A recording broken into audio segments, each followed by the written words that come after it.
할렐루야. 참 오랜만에 뵙는 것 같네요. 그래도 이렇게 말씀을 전할 수 있게 허락해 주신 하나님께 감사드립니다. 자, 잠시 기도드리시겠습니다. 사랑이 많으신 하나님 아버지 감사합니다.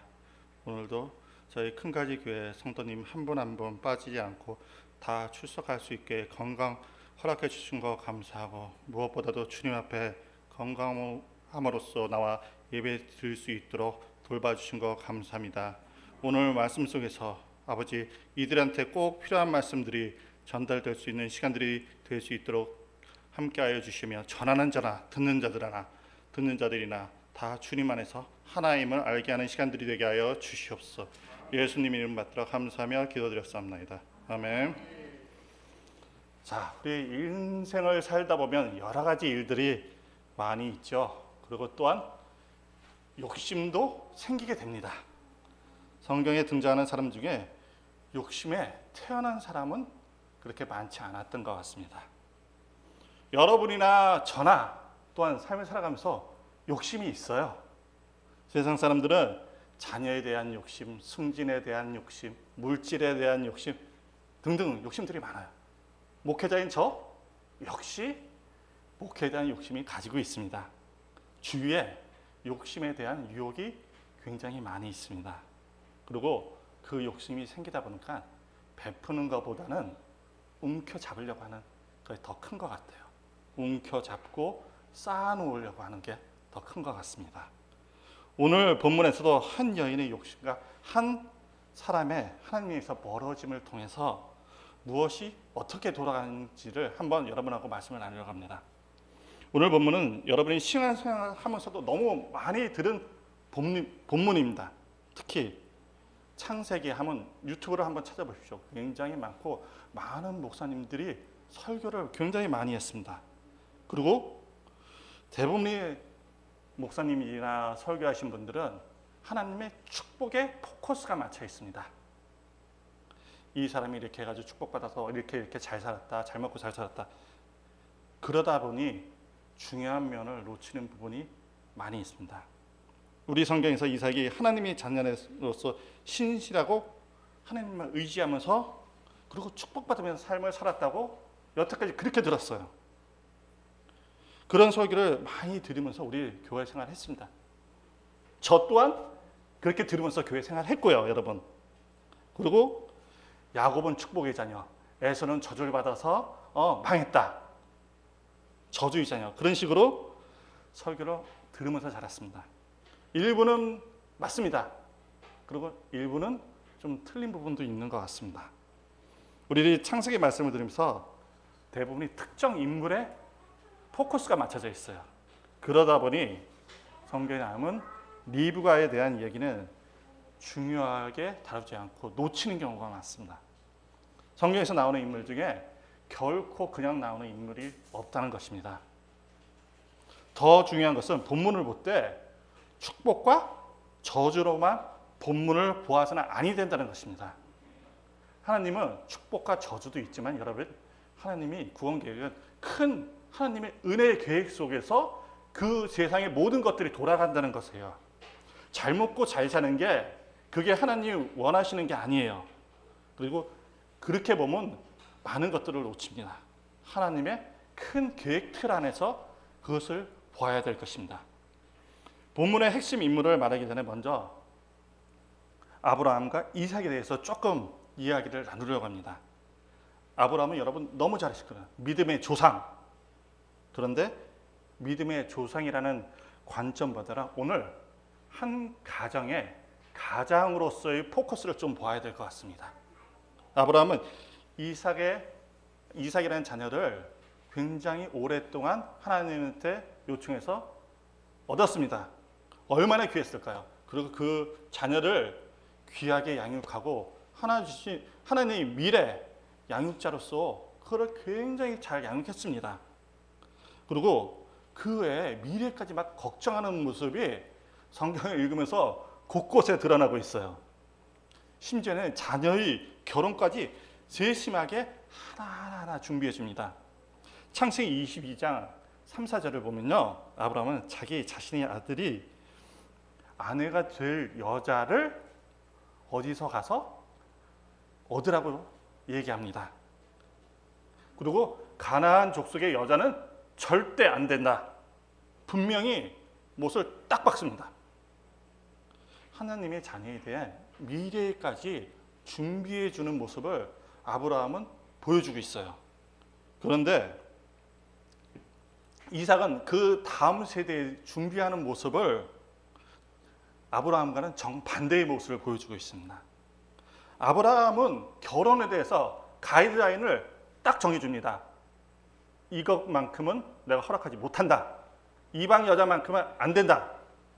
다른 건 다 괜찮은데 이것만은 넘지 마라. 가이드라인 정해줍니다. 이삭을 보십시오. 에서와 야곱이 결혼해서 성경 어디를 봐도 가이드라인을 정해주거나 관여하는 모습이 전혀 보이질 않습니다. 그 결과는 어떤 식으로 나타나겠습니까, 여러분?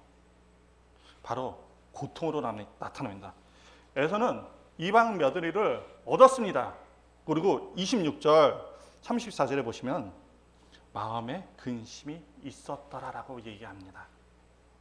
여기서 히브리어의 근심이라는 단어는 모라트라는 단어를 사용합니다. 모라트가 어느 의미를 지니고 있냐면 아주 쓰라림, 그냥 일반 쓰라림이 아니라 여러분 혹시 위경련 같은 거 겪어보신 적 있나요? 속이 완전히 뒤틀립니다. 아주 떼굴떼굴 굴르고. 저도 그것 때문에 한번 병원 간 적이 있었는데 얼마 전에도 뭐 위산 과다로 인해서 잠 못 자고 그런 경험을 한 경험이 있습니다. 그런데 그 정도의 쓰라림이 아니라는 거예요. 그 결혼 하나 잘못함으로써 그 아버지한테는 그 정도의 쓰라림이 왔다는 것입니다. 또 지금 이삭의 나이가 많이 들었다고 지금 본문은 이야기하고 있습니다. 자, 27장 1절 잠깐 보시겠습니다. 이삭이 나이가 많아 눈이 어두워 잘 보지 못하더니 맏아들 에서를 불러 이르되 내 아들아 하매 그가 이르되 내가 여기 있나다니. 자, 눈이 어두워졌습니다. 그리고 나이가 많았습니다. 그리고 27절 제가 읽겠습니다.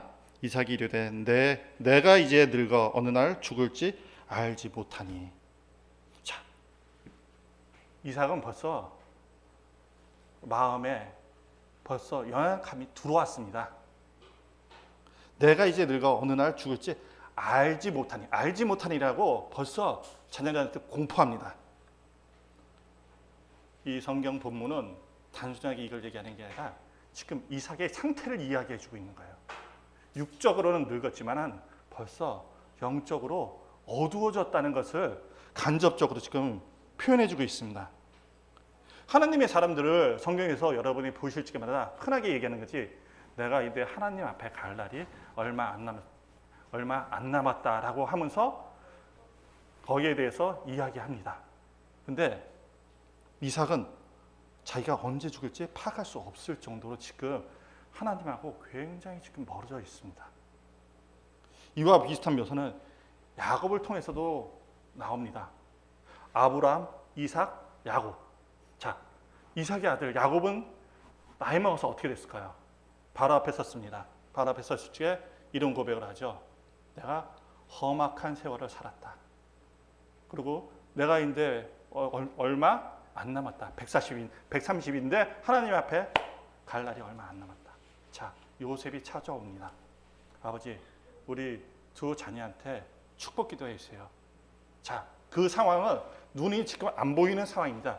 그 자녀가 어떤 자녀인지, 요셉인지 아니면 뭐 첫째 아들인지 둘째 아들인지 알 수 없는 상황이에요. 근데 요셉이 자기 아들 두 아들을 데우면서 축복해 달라고 합니다.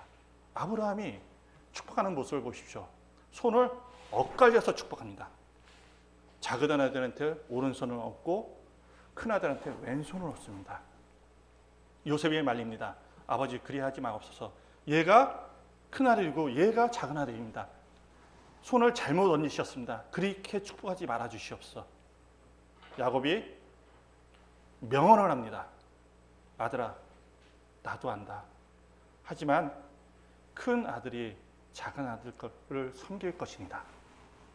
눈이 안 보이는 가운데서도 앞날에 대해서 벌써 다 알았다는 것입니다. 육신의 눈은 안 보일지 몰라도 영의 눈은 하나님과 평생을 동행하면서 쌓아온 그게 있기 때문에 앞날에 대해서 너무 영적으로 깨어 있어가지고 다 알았던 것입니다. 너무 야곱과 자기 아버지 이삭과는 대조적인 모습을 보입니다. 야곱은 하나님의 직분을 충실하게 수행했습니다. 가정으로서뿐만 아니라 종으로서. 그러나 이삭은 하나님과 멀어지면서 가정의 문제가 하나씩 하나씩 대두됩니다. 바로 그게 리브가와 에서와 야곱입니다.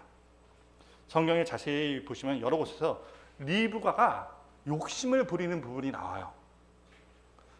리브가는 본문에서 이삭과 에서가 얘기 나누는 대목을 듣습니다. 20장 1절 2절 보면 이삭과 에서가 나누는 대화예요. 이게 그거를 싹 듣고서 알고 있습니다. 그리고 이삭은 야곱보다는 에서에게 더 하고 싶었던 거예요. 축복을. 인간적인 욕심이 들어간 거죠. 자, 4절 7절 보시면 내가 즐기는 별미를 만들어 내게로 가져와서 먹게 하여 내가 죽기 전에 내 마음껏 내게 축복하게 하라. 7절을 보시면 나를 위하여 사냥하여 가져다가 별미를 만들어 내가 먹게 하여 죽기 전에 여호와 앞에 내게 축복하게 하라. 자, 이삭은 에게에서 내 마음껏 축복하라고 말하고 있습니다. 그러나 리브가는 야곱에게 아버지 이삭이 에서에게 한 말을 쪼르륵 가서 이야기를 합니다. 그리고 내 마음껏 축복하게 하란 말을 자기 마음대로 쏙 빼버려요, 여러분. 그리고 자기가 원하는 대로 말을 만들어서 넣는다. 단어 하나가 빠지면서 의미가 확 바뀝니다.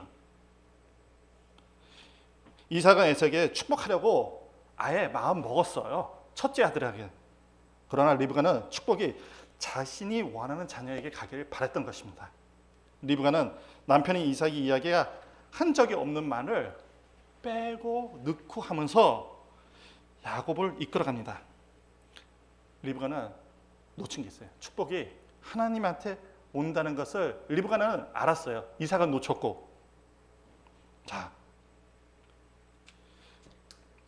그래서 자기 뜻대로 그 이야기를 끌어나가려고 합니다. 야곱의 입장에서는 엄마가 와서 그 얘기를 하니까 어떻겠어요? 겁이 났을 겁니다.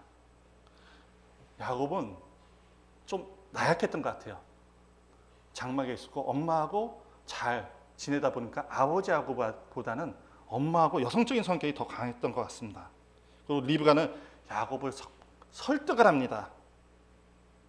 축복이 하늘에서 온다는 것을 강조해서 야곱을 점점 초조하게 만들어요.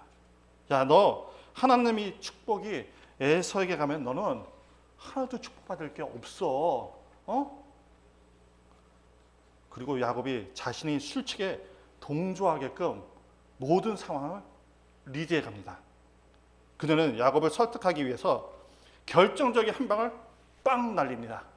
그게 뭐냐면 여호와의 이름을 들먹이기 시작합니다. 사람이 불안하기 시작하면 이성적인 판단이 아닙니다. 그리고 어떤 상황적인 것에 감정이 휩쓰이게 됩니다.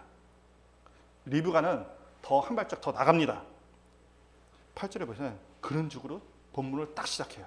히브리어로 베아타라는 단어를 시작합니다. 상담의 어떤 행동적인 것을 촉구할 적에 사용하는 단어입니다. 리브가는 야곱이 자신의 한 말을 즉시 실행에 옮기기를 원했던 것입니다. 8절을 보면 내가 내게 명령한 대로라고 말하고 있습니다. 자, 잠깐 한번 8절 보실까요? 27장 8절 보시면 그런즉 내 아들아 내 말을 따라 내가 내게 명하는 대로. 자, 내가 명하는 대로. 10절에 보시면 내가 그것을 내 아버지께 가져다 드려서 그가 죽기 전에 내게 축복하기 위하여 잡수시게 하라. 자, 내게 명하는 대로 하고 잡수시게 하라라고 합니다. 자, 명령 형식으로 말하고 있습니다. 리브가는 염소 새끼를 취해 그것을 야곱에게 명하고 이삭이 좋아하는 방식대로 요리를 해서 그것을 이삭에게 먹여서 자신이 원하는 것을 아버지를 속여서 얻을 수 있도록 야곱에게 시키는 것입니다. 그리고 10절에서 그가 죽기 전에란 말을 함으로써 위기감을 더 고조시키고 있습니다. 그래 아들아, 너에게는 이제 시간이 얼마 없어. 빨리빨리 해야 돼 너. 라고 말하고 있는 것입니다.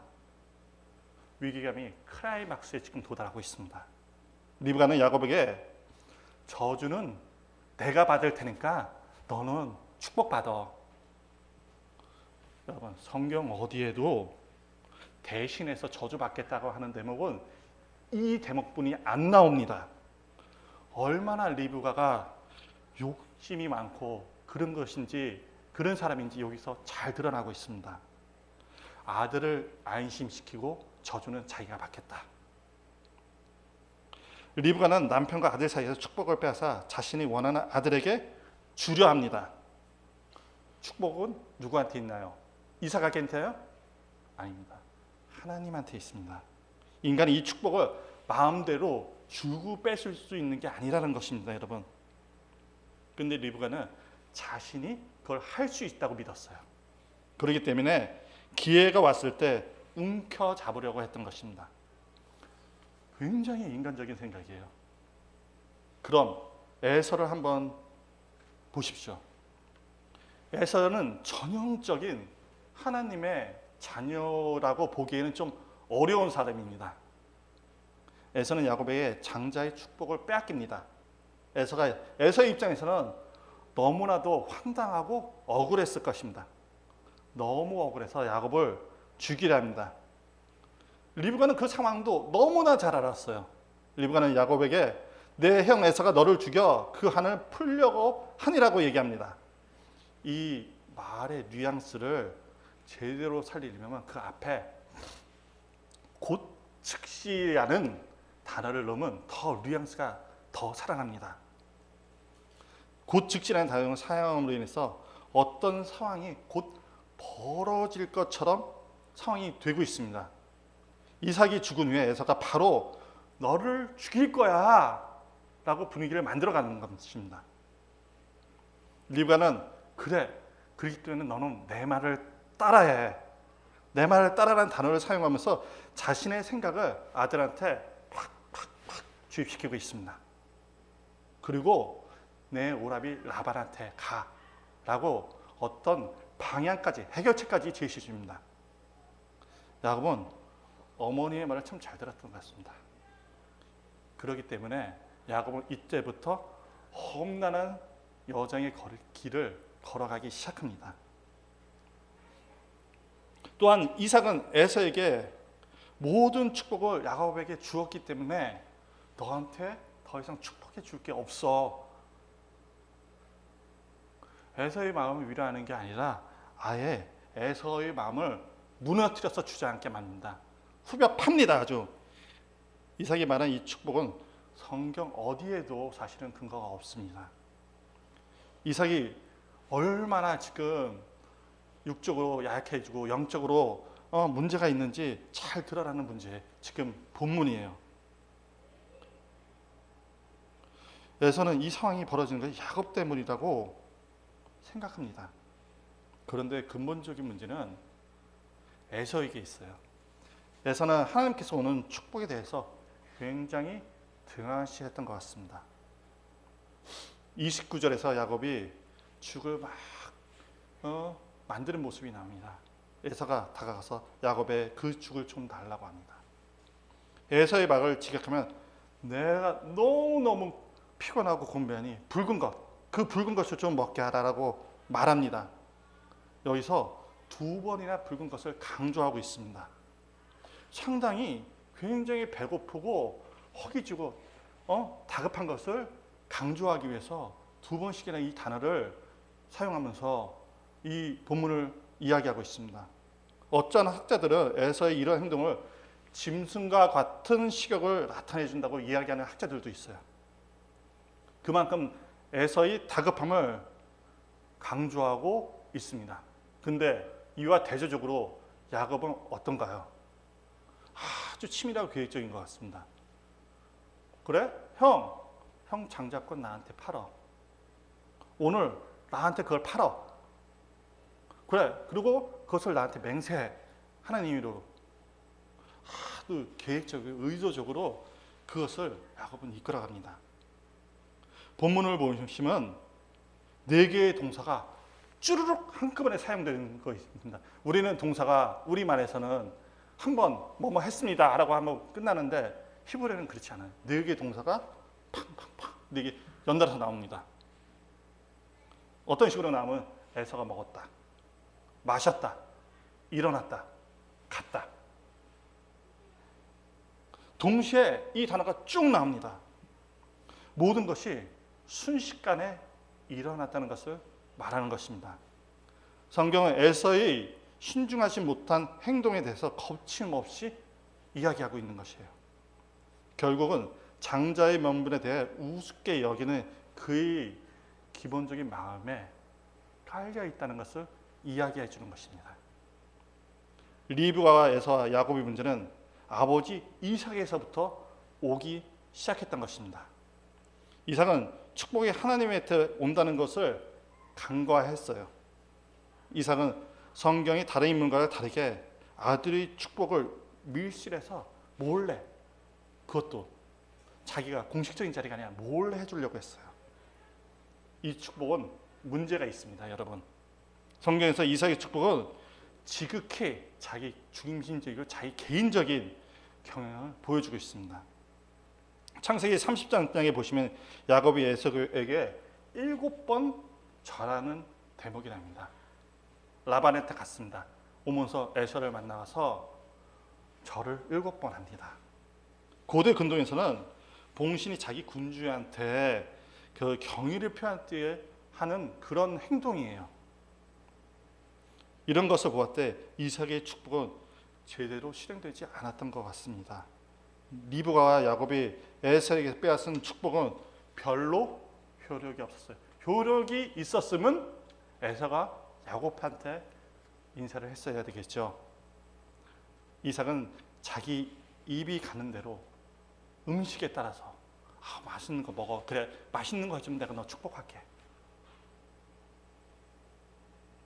이삭은 에서를 사랑하는 이유 고기 때문이라고 언급하고 있어요. 사실은 이삭은 27장에서 자신의 식탐을 축복의 문제와 연결시키면서 그리고 그것이 이 집안에 불행을 가져오게 하는 시작이 됩니다. 그는 축복을 주는 방식이나 장소 중에서 전혀 공정하지 못하는 태도를 취함으로써 결국은 그를 얽매이는 도구가 됩니다. 우리 인간은 하나님께 주신 예정을 안달복달하면서 그거를 낚아채려고 하는 경향이 있어요. 그러나 우리가 하나님의 때를 기다리지 않고 낚아채려고 할 때 모든 문제가 생깁니다. 그리고 하나님의 때라는 게 있어요, 여러분. 여러분이 그걸 낚아챈다고 해서 그때 여러분이 잡는 그 순간에 하나님의 때가 이루어지는 게 아니에요. 우리가 하나님의 때를 기다려야 될 때가 있습니다. 도리어 그것을 낚아채는 순간 실패하고 인생이 꼬일 때가 있어요. 우리가 우리 인생을 깨트려야 될 때가 있어요. 하나님이 함께 하실 때 인생의 희망을 가질 수 있습니다. 하나님이 우리 토기장이십니다. 깨트려서 하나님이 계획대로 다시 만들 때 사실은 그것이 우리한테 큰 축복이에요. 우리 생각이 아니에요, 여러분. 내 생각이 아니라 하나님의 생각, 하나님의 계획, 토기장이가 새로운 이쁜 토기를 만들 때 그게 우리한테는 더 힘들지 몰라도 그게 더 나중에는 축복이라는 사실입니다. 오늘 이 시간에 교회 오신 여러분도 하나님의 때를 기도하면서 기다렸으면 좋겠습니다. 리브가는 움켜잡으려 했어요. 자신의 욕심, 자신의 생각, 자신의 계획, 그리고 미래, 많은 것들이 인간적인 것들이 섞여 있어요. 에서는 너무너무 하나님에서 멀리 떠나가 버렸습니다. 여러분, 우리 계획 안에 하나님이 계셨으면 좋겠습니다. 하나님의 계획 안에 우리가 참여하길 원하겠습니다. 좋겠습니다. 자기 생각과 판단을 내려놓을 때 하나님의 계획 안에 모든 것들이 순차적으로 돌아간다는 사실입니다. 이번 한 주간도 하나님이 일하시는 경험을 하는 한 주간이 되었으면 좋겠습니다. 기도하시겠습니다. 사랑하시는 하나님, 감사합니다. 우리가 인생을 살면서 욕심을 부릴 때도 있고 하나님의 때를 기다리지 못해서 내 마음대로 행동할 때가 있습니다. 그러나 이 한 주간은 하나님의 계획에 대해서 묵상하고 하나님의 때가 언제인지 또한 돌아보는 시간이었으면 좋겠습니다. 저희 큰가지교회 성도님들 주님의 때 귀하게 쓰임받도록 하여 주시며 또한 그것들을 잘 간직하고 다음 세대를 위해서 기도하고 잘 나아가는 성도님들이 될 수 있도록 하나님 앞에 기도드립니다. 예수님 받들어 감사하며 기도드렸사옵나이다. 아멘.